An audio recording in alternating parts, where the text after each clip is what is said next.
I'll tell you a story. But when I first met this woman, I was like, this is a beautiful, amazing person, But she was quite matter of fact about things and sometimes. So I was I was telling her about somewhere I was going to be going that weekend. It was like a fundraising event, and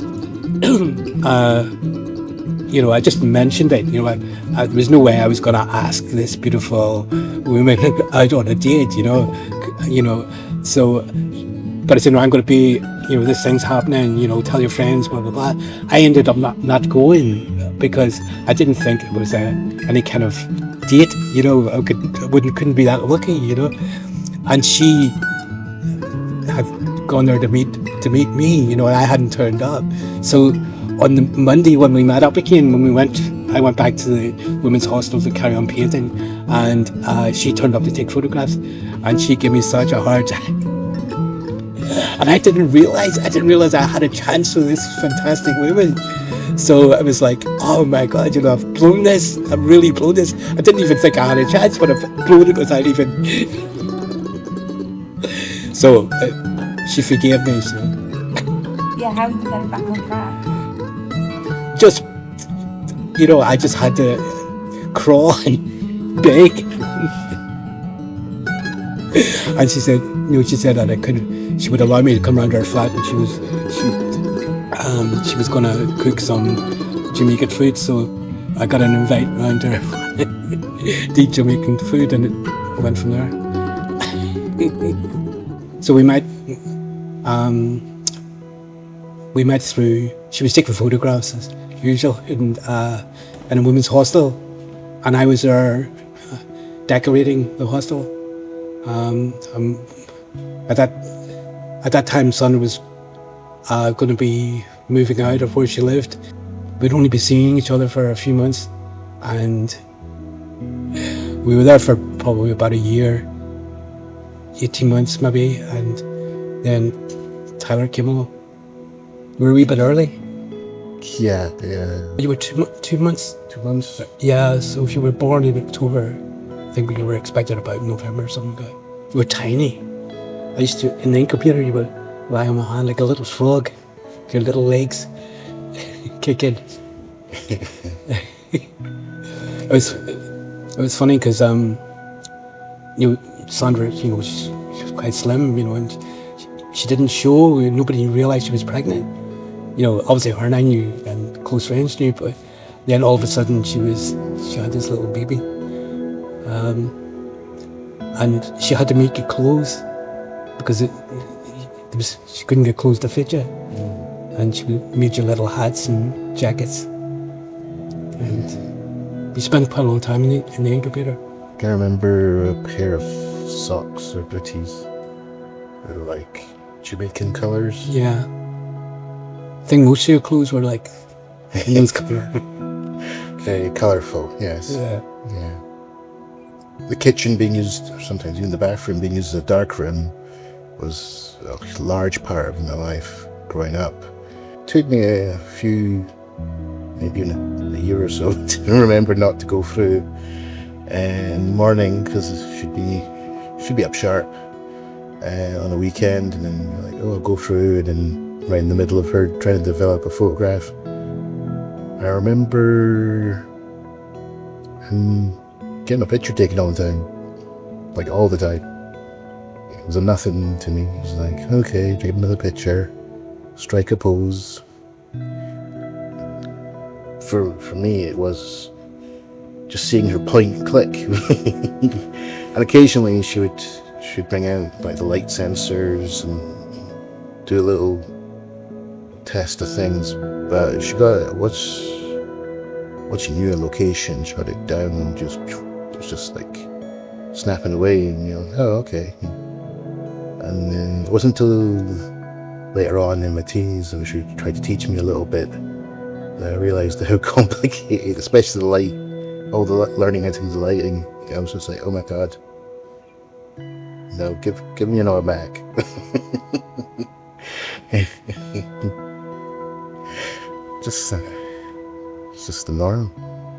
Sandra going off taking pictures everywhere.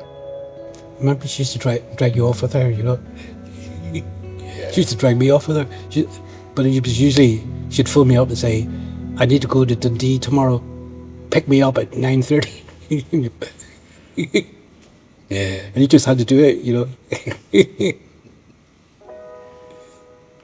Bread Street was quite...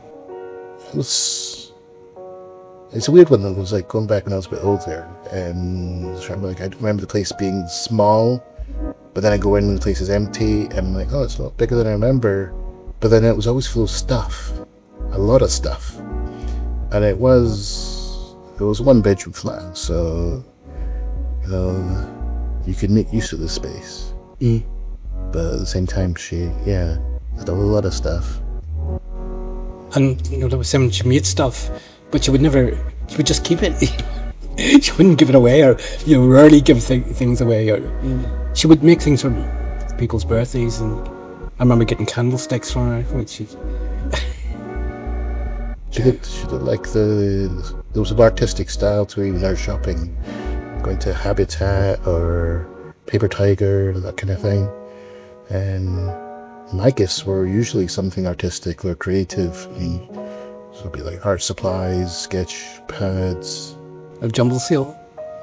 And sometimes just random things from car boot sales or jumble sales, yeah. Unfortunately, I don't recall getting to do the splatter. I helped her paint the walls, but I think I was at school when she did the splatter, much to my chagrin. But we did that twice that I recall. Because she redecorated, she would paint the floors in the living room, because that was just easier than the wood that was already there, not being in great condition. And then, it would be grey and splatter. And then a few years later, she was like, should we do something different? And I was like, no, just do the splatter, but just do it again with slightly different colours. I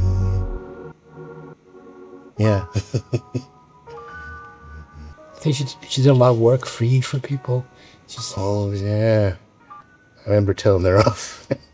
There's me, like, what was it? Must have been like 12 or something, where I found out she was like, yeah, I've got to wait for this organisation to pay me for this work. I'm like, what do you mean you've got to wait for them to pay you? You know, send them a letter saying, you know, I've done the work, you need to pay me.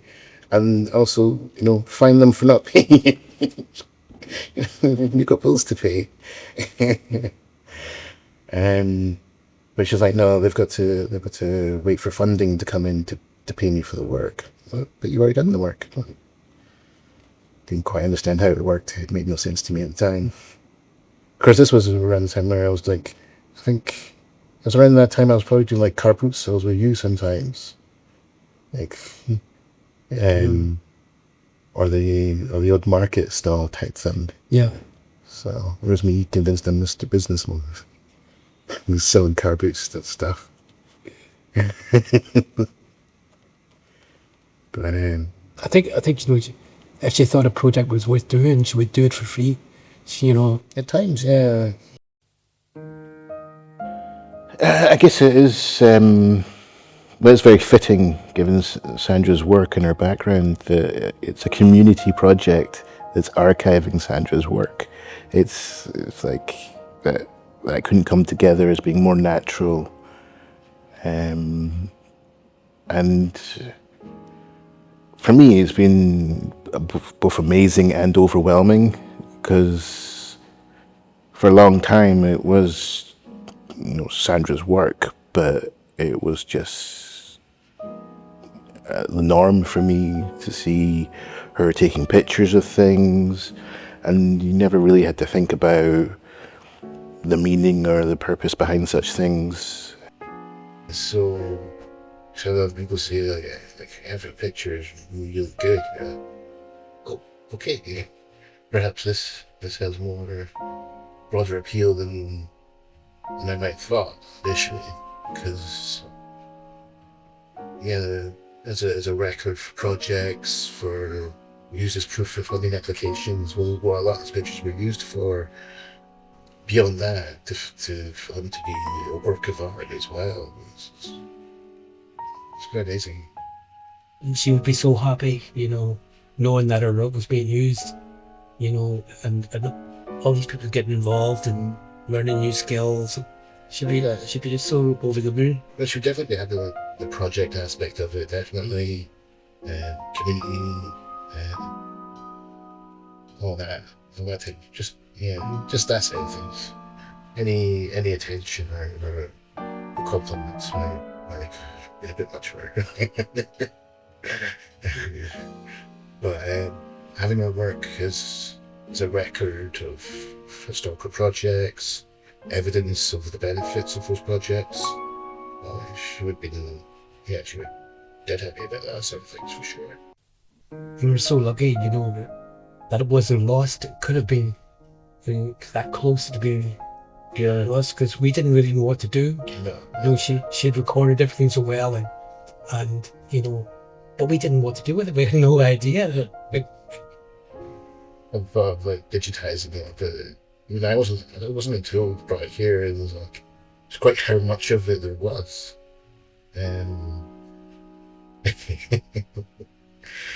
Yeah, there's so much work.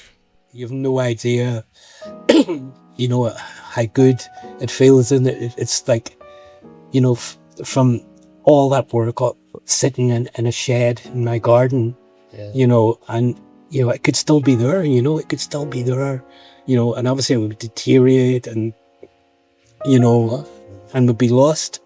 I mean, there's pictures here that I wasn't even aware we had. So having the assistance to go through it all and bring up these memories, stuff that you just can't remember without photographic aids, just be lost. Yeah, and we managed to hang on to it, but it was Craig Miller. This you guys have done it. If it wasn't for meeting yourself, and you taking it forward, and building on her legacy with it. As that's the dream. To use her work to fund what was important to her. Mm-hmm.